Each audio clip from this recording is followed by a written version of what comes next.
Hello guys हम लोगों ने लास्ट वीडियो में एग्जाम्पल नंबर 1 किया था, लेसन नंबर 2 का मैथ्स में, और स्टैटिक्स का लेसन नंबर 3। तो अब हम नेक्स्ट एग्जाम्पल करते हैं, एग्जाम्पल नंबर 2। तो देखो सारे एग्जाम्पल्स इन्हीं दोनों एग्जाम्पल में कवर हो जाएंगे। इनफैक्ट सारे क्वेश्चंस भी जो MCQ में क्वेश्चंस हैं वो सब भी ऐसे ही हैं। तो हम आते हैं एग्जाम्पल नंबर 2 पर। तो इसमें हमें टेबल दे रखी है जिसमें मार्क्स हमें इंटरवल में दे रखे हैं। मार्क्स हैं 30 से 40, 40 से 50, 50 से 60, 60 से 70 और 70 से 80 तक। और इनकी वैल्यूज जो हमें गिवन है, नंबर ऑफ स्टूडेंट्स वो क्या है, 30 से 40 के लिए है 31, फिर 42, फिर 51, फिर 35 और फिर है 31। तो ऐसे क्वेश्चंस के लिए हमें क्या करना पड़ता है, जो ये इंटरवल है पहले इनको एक्स की फॉर्म में लाना पड़ता है। और ये जो हमें दिया होता है ये हमारा fx होता है, लेकिन जब हम निकालेंगे x निकालेंगे तो ये भी हमारा चेंज हो जाते हैं। तो हमें पहले एक दूसरी टेबल बनानी पड़ती है, क्वेश्चन सॉल्व करने वाली टेबल से पहले एक टेबल बनानी पड़ती है जिसमें हमें x की वैल्यूज़ भी फाइंड करनी पड़ती है, क्योंकि यहाँ पे x की वैल्यूज़ तो हमारे पास है ही नहीं, इंटरवल है सिर्फ।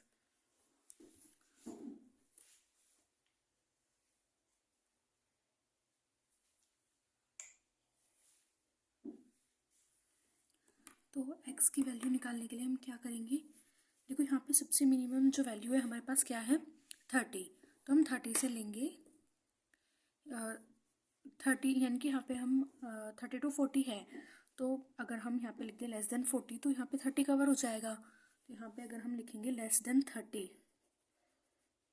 तो उसकी जो fx की जो वैल्यू आ जाएगी वो यहाँ पर 31 ही रह जाएगी, क्योंकि 40, क्योंकि यहाँ पे देखो 30 to 40 का इंटरवल के लिए क्या वैल्यू दे रखी है, 31।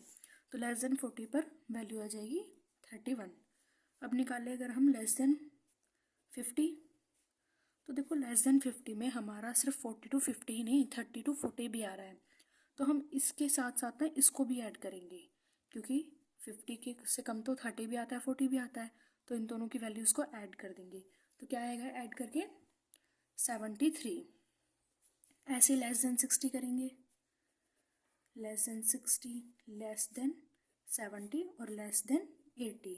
तो लेस देन 60 पे क्या आएगा, उसके लिए हम इन तीनों को ऐड करेंगे तो क्या आ जाएगा 124। लेस देन 70 के लिए इन सबको करेंगे तो क्या आएगा 159। और लेस देन 80 के लिए इन सबको ही ऐड कर देंगे, या ऐसा कर लो इस वाले में इसको ऐड कर दो। तो क्या आ जाएगा हमारे पास 190। तो अब ये हमारे पास टेबल आ गई है। अब निकालेंगे हम जो हम सिंपल अपनी वैल्यूज़ निकालते हैं वो निकालेंगे। तो हमें इसमें क्वेश्चन में पूछा क्या है, हमें वैल्यूज़ निकालनी है किन किन के बिटवीन 40 to 45 के बीच में हमें वैल्यू फाइंड करनी है। तो बनाओ, जो हमारी जो सिंपल टेबल होती है हमसे वो बनाएंगे। तो हमारे पास क्या क्या वैल्यू हो गई, ये जो वैल्यूज़ हैं ये हम लिखेंगे 40, 50, 60, 70, 80। fx यहाँ पे 5 है तो कहाँ तक की टेबल बनेगी हमारी, 4 तक की। तो fx आ गया del square F of X, delta की cube F of X, delta की 4 एफ ऑफ एक्स। इनके सामने इनकी वैल्यूज़ ये रही, 40 के लिए 31, फिर 73, 124, 159, 190। अब डेल्टा स्क्वायर एफ एक्स करेंगे तो क्या करेंगे, इसमें से इसको माइनस, तो क्या आएगा 42। इसमें से इसको करेंगे तो 51, इसमें से इसको 35 और 195, 90 में से 159 तो 31। ऐसे ही 51 में से 42 माइनस करेंगे तो 9, इसमें से इसको करेंगे तो -16, इसमें से इसको तो -4, इसमें से इसको करेंगे तो माइनस को 25 और इसमें से इसको करेंगे तो 12 हो जाएगा।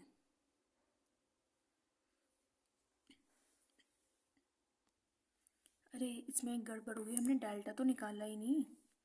तो ये यहाँ डेल्टा है, यहाँ पे डेल्टा स्क्वायर, यहाँ पे डेल्टा की क्यूब और यहाँ पे आएगा डेल्टा की 4 एफ एक्स।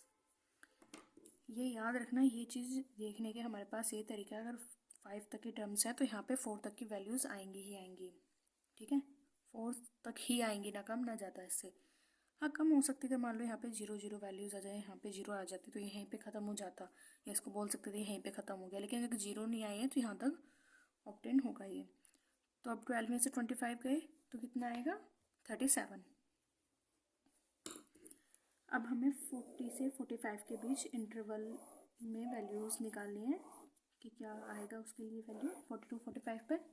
तो उसके लिए हमें क्या करना है, हम 45 के लिए लेकर चलते हैं, तो क्या करेंगे, F45 लेकर चलेंगे।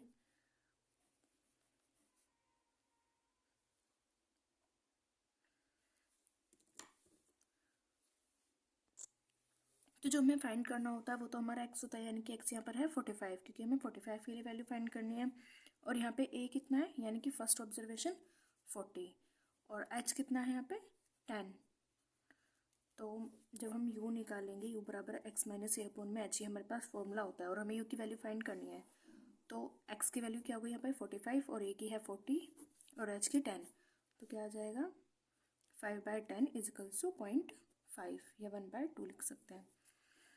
अब यहाँ पे बस फॉर्मूला ऑपरेट कर दो F45 के लिए, तो क्या बनेगा F40 प्लस का 1/2, मैं डायरेक्ट लिख दे रही हूँ, आप फॉर्मूला देखना, मतलब फॉर्मूला क्या होता है, एफ ऑफ ए प्लस का U del F of A, F40 a हमारा 40 है ना, तो डेल एफ ऑफ ए, और नेक्स्ट होता है यू और u माइनस 1, तो 1/2 minus 1 delta square F of A upon में फैक्टोरियल 2। ऐसे डैश डैश हमें कहाँ तक निकालना है, डेल्टा की 4 तक, तो 4 तक के लिए क्या आ जाएगा 1/2 माइनस 1, 1/2 माइनस 2, और 1/2 माइनस 3, डेल्टा की 4 बाय फैक्टोरियल 4 F40। तो आप इसमें वैल्यूज पुट करके देखना, आ जाएगा आंसर, ठीक है। नेक्स्ट पर चलते हैं अब हम। तो देखो जो एग्जाम्पल नंबर 3 है वो सेम ऐसा ही है, हमें इसमें ईयर्स दे रखे हैं और हमें निकालना है 1946 के लिए और 1948 के लिए। तो एक बार हम 1946 को एक्स मान के सॉल्व कर देंगे और एक बार 1948 को एक्स मान कर, यानी कि ये एक ही क्वेश्चन में हमें 2 पार्ट्स दे रखे हैं, ठीक है, एक ही क्वेश्चन में हमें 2 पार्ट्स दे रखे हैं, हो जाएगा इजीली। बाकी ए वाला ही फॉर्मूला लगाना और सिर्फ वो करना है, कैलकुलेशन करनी है इसमें। क्वेश्चन अब आते हैं एग्जाम्पल नंबर 4 पर। तो 4 एग्जाम्पल भी सेम है, बिल्कुल यही है। एग्जाम्पल नंबर 5 ये भी बिल्कुल सेम है।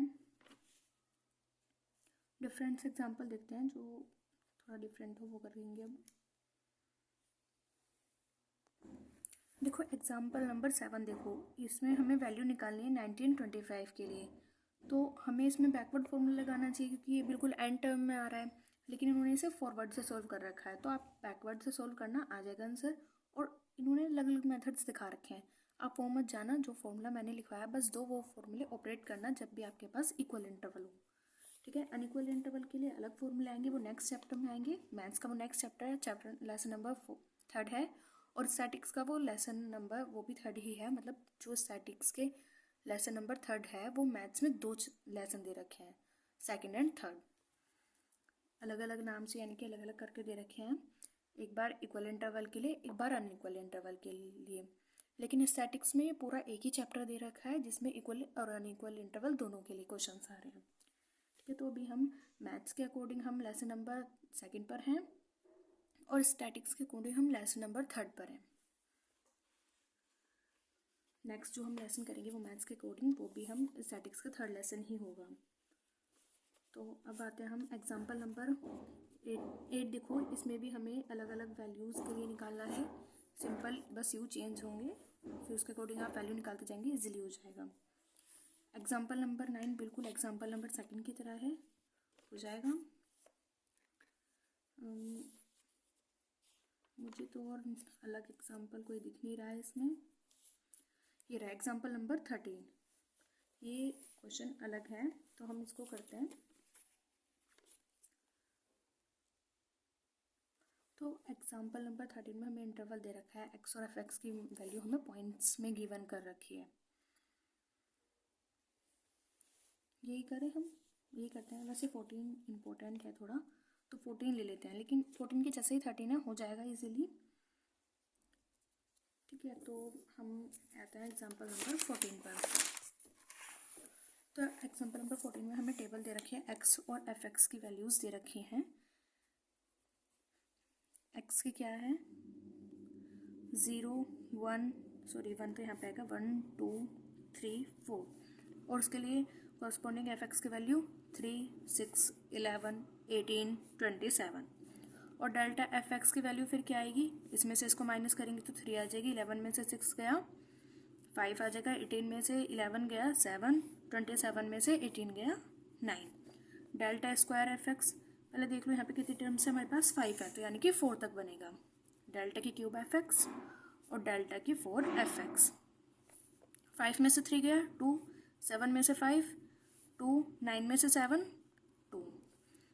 देखो ये वही क्वेश्चन है जैसे मैं बता रही थी अभी मैंने पहले बताया था कि 0 आएगा, बिल्कुल वैसे क्वेश्चन है, क्योंकि देखो 2 में से 2 गया 0 आ गया, 2 में से 2 गया 0, तो देखो हम इसे यहाँ पे भी छोड़ सकते हैं क्योंकि आगे 0 में से 0 जाएगा, वो भी 0 ही बचेगा। तो और अगर चाहो तो आगे ऑपरेट भी कर सकते हो, बट हम इसे यहाँ पे भी छोड़ सकते हैं क्योंकि 0 वैल्यू अगर 0 का इंटरवल तो 0 ही आएगा। तो अब सिंपल बस हमें इसमें क्या निकालना है, हमें इसमें वैल्यूज़ एफ एक्स की, यानी कि हमें फंक्शन निकालना है एफ एक्स। अब की बार हमें सारी वैल्यूज़ दे रखी है, पूरा डाटा दे रखा है, अब की बार हमें इक्वेशन निकालनी है इसकी। तो इक्वेशन निकालने के लिए हम क्या करेंगे,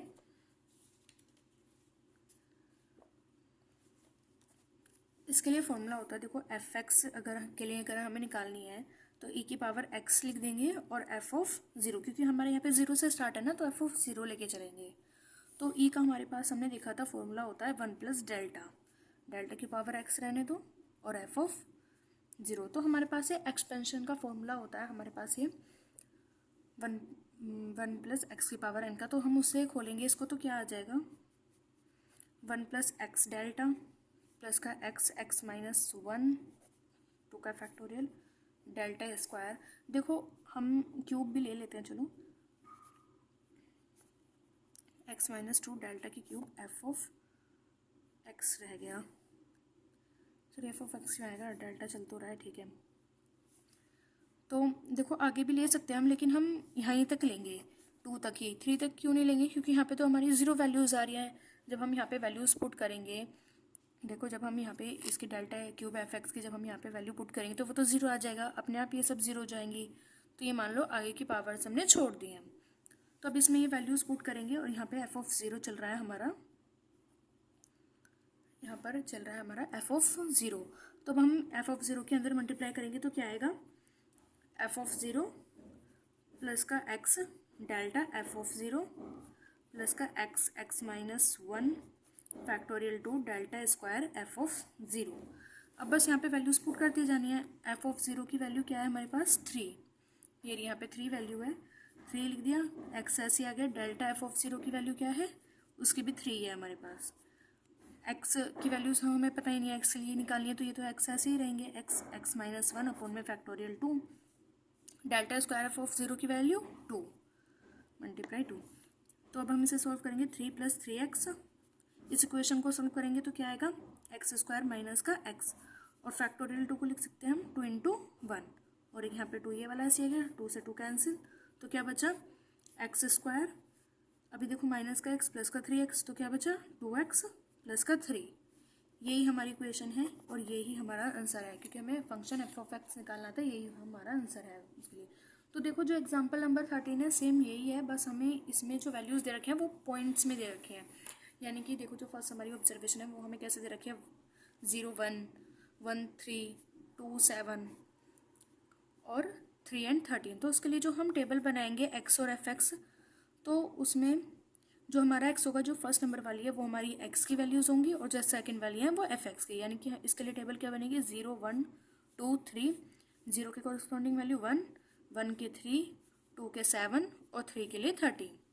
बस बाकी क्वेश्चन सेम ऐसे ही सॉल्व करना है। तो नेक्स्ट पे आते हैं अब।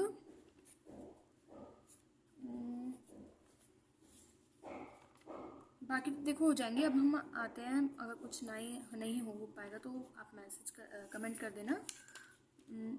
जो हमारी ये कॉम्प्रिहेंसिव एक्सरसाइजेस में भी क्वेश्चंस दे रखे हैं आपकी प्रैक्टिस के लिए, और ये सारे ही क्वेश्चन ऐसे हैं जो अभी मैंने 3 एग्जाम्पल कराए हैं, इन्हीं के ऊपर बेस्ड हैं। और इसके जो मल्टीपल चॉइस क्वेश्चन हैं इसमें भी ज़्यादातर क्वेश्चन यहाँ रखे हैं और सारे क्वेश्चंस ऐसे ही होंगे। तो देख लो, फर्स्ट ही लेते हैं हम। क्या है हमारा फर्स्ट क्वेश्चन?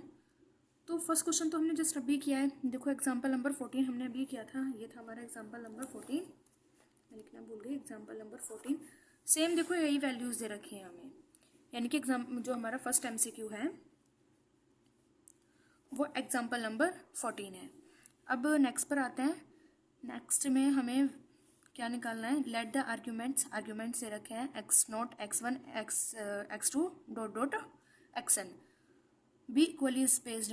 ये इक्वल है x1 माइनस x0, ये बराबर है x2 माइनस x1 के, और ये बराबर है, मतलब बराबर बराबर ऐसे चलते जाएंगे। सेकंड ऑब्जर्वेशन फर्स्ट में से माइनस होती जाएंगी, और ये बराबर है। और इनके बीच का जो इंटरवल है, यानी कि x0 माइनस x1 करके जो आएगा वो h आएगा, x2 माइनस x1 वो भी h के बराबर होगा। तो ऐसे ये सब इक्वल हुए। फिर तो हमें दे रखा है इक्वल हैं, तो तब हमें फंक्शन निकालना है f x0 x1 dash dash dash xn। तो उसके लिए हमारे पास फॉर्मूला होता है, जब हमारे पास सेकंड लिख देते हैं, ये हमारे पास फॉर्मूला होता है n तक है तो अपन में फैक्टोरियल n लिख देंगे, h की पावर भी n आ जाएगी और डेल्टा की पावर f n x0। ये हमारे पास फॉर्मूला होता है, तो इसका ए ऑप्शन हो जाएगा करेक्ट। अब थर्ड पर आते हैं। In Newton Gregory formula for backward interpolation. तो बैकवर्ड में हमने देखा था, जो हमारे पास बैकवर्ड फॉर्मूला था, तो उसके लिए जो हम फंक्शन लेके चलते थे उसमें यहाँ पे n था, यहाँ पे NH लेके चलते थे हम।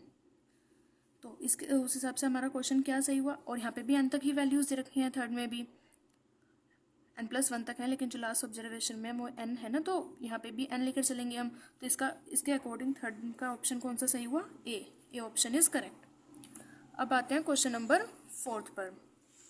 4 में क्या पूछा है? The nth term of the Newton Gregory formula. हमें इसमें न्यूटन ग्रोगरी फॉर्मूले के लिए इसकी nth टर्म निकालनी है।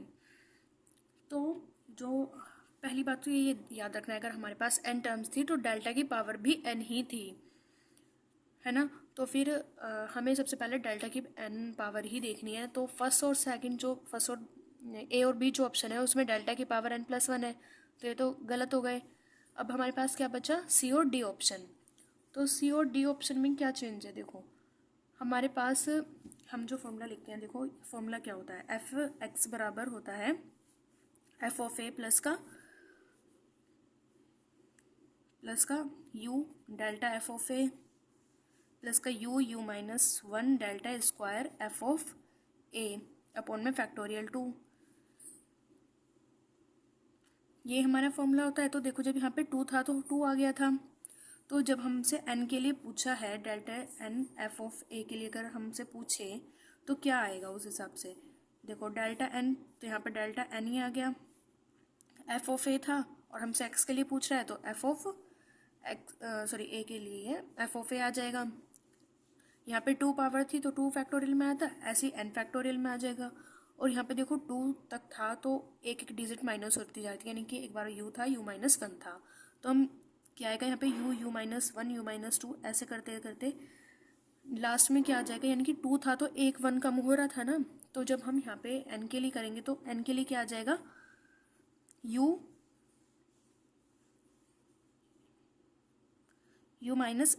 n-1। देखो इसके लिए निकाल के देखें, अगर हम 2 था यहाँ पे 2 - 1 करेंगे तो क्या आ जाएगा? 1। यही हो रहा था, 2 था तब, है ना। तो यही हमारा n के लिए ये हमारी ऑब्जर्वेशन बन गई। तो कौन सा ऑप्शन करेक्ट हो गया यहाँ पे? D option is correct.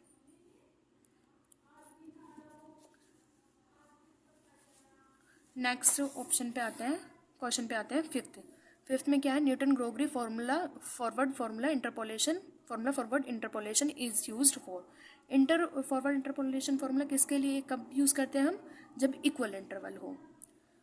Sixth question, the technique of obtaining the most likely estimate of a certain quantity under certain assumption is called interpolation. Interpolation कैसे? इंटरपोलेशन हम किससे कहते हैं? कोई भी अगर हमारा डाटा दे रखा है, मान लो हमें 1 से 50 तक डाटा दे रखा है और हमें 30 के लिए निकालना है, तो वो उस इंटरवल में आ रहा है ना, तो हम इसे इंटरपोलेशन कहेंगे. अगर मान लो 60 के लिए निकालना होता तो वो उस इंटरवल में नहीं आ रहा 10 to 50 के में, तो हम उसे बोलेंगे एक्स्ट्रापोलेशन. तो उस हिसाब से 6 क्वेश्चन का आंसर हुआ बी ऑप्शन. 6 का बी ऑप्शन इज करेक्ट. 7 का, the technique of obtaining the value of F x for any value of the argument outside. देखो यहाँ पे आउटसाइड आ गया ना, यानी कि बाहर हो. जो हमारे पास the given range of the argument is known as, यानी कि जो हमारे पास गिवन रेंज है अगर उससे बाहर कोई है तो फिर उसके लिए वो क्या होगा? एक्स्ट्रापोलेशन होगा. इन वर्ड पे याद रखना, जो 6 क्वेश्चन था वो आ रहा था, क्या था उसमें? अंडर, और इसमें आ रहा है आउटसाइड. तो क्वेश्चन नंबर जो 8 है वो भी एग्जाम्पल नंबर 14 ही है. देखो 14 एग्जाम्पल हमें 2 बार दे रखा है इसमें, ठीक है. तो ये भी हो जाएगा. 9th भी क्वेश्चन है, 10 भी क्वेश्चन है. अब आगे के जो सारे हैं वो सारे क्वेश्चन ही हैं, हो जाएंगे. क्वेश्चन नंबर आते हैं अब 19 पर. तो 19 पे हमसे क्या पूछा है? For finding a tabulated value near the beginning, for finding a tabulated value near the beginning of the data for equal interval we prefer to use.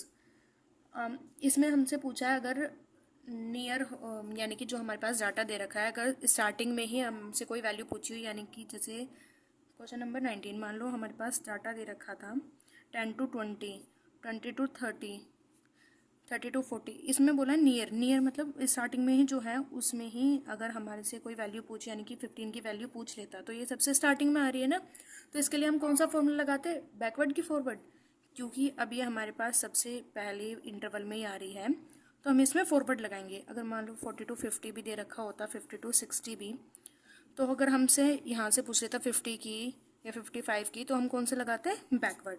तो फिलहाल हमसे इसमें क्या पूछा है? नियर के लिए पूछा है, तो यहाँ पे लगेगा Newton forward interpolation formula. 20 question क्या है? To for finding a tabulated value near the end of the data. तो देखो इसमें हमसे एंड पूछा है, डाटा के अगर एंड में वैल्यूज दी हो, जो इंटरवल दे रखा है, अगर उसमें जो डाटा दे रखा है उसमें जो एंड की वैल्यू अगर पूछी हो, तो उसमें हम कौन सा फॉर्मूला लगाएंगे? Newton backward formula. End to near मतलब कि यहाँ पे आ जाती है, देखो हमारे पास 3 to 5 तक की दे रखी है, अगर यहाँ पे इनमें से किसी की भी पूछी जाती है तो हम इसमें बैकवर्ड लगाते हैं. यहाँ पूछी जा रही है तो फॉरवर्ड, यहाँ तक भी आप फॉरवर्ड लगा सकते हो, क्योंकि अभी आपने सेंटर का नहीं पढ़ा. जब सेंटर का करेंगे तो वहाँ के लिए अलग फॉर्मूले होते हैं, वो भी बता दूँगी. तो देखो यहाँ पे ये मैथ्स के जो था लेसन नंबर 2 ये तो कवर हो गया है. तो इसमें जो थर्ड स्टैटिक्स का जो थर्ड लेसन मैंने बताया था इंटरपोलेशन है, तो उसमें इक्वल इंटरवल और अनइक्वल इंटरवल दोनों के लिए एक साथ दे रखा है, और मैथ्स में ये 2 अलग चैप्टर्स बना रखे हैं, इक्वल के लिए अनइक्वल के लिए. तो जो स्टैटिक्स के MCQ हैं, तो जब वो मैं तब करा दूंगी जब इसका अनइक्वल वाला भी पार्ट सॉल्व हो जाएगा, यानी कि लेसन नंबर 3 भी कंप्लीट हो जाएगा, तब हम स्टैटिक्स वाले MCQ कर लेंगे. बाकी सारे सेम है, कुछ डिफरेंट नहीं है उसमें, पर एक बार फिर भी देख लेना. तो आप क्वेश्चन सब ये सॉल्व करके देखना. नेक्स्ट क्लास में हम नेक्स्ट चैप्टर स्टार्ट करेंगे, लेसन नंबर 3. तो तब तक के लिए बाय गाइस. वीडियो अच्छी लगी हो तो लाइक करो, शेयर करो और चैनल को सब्सक्राइब करो.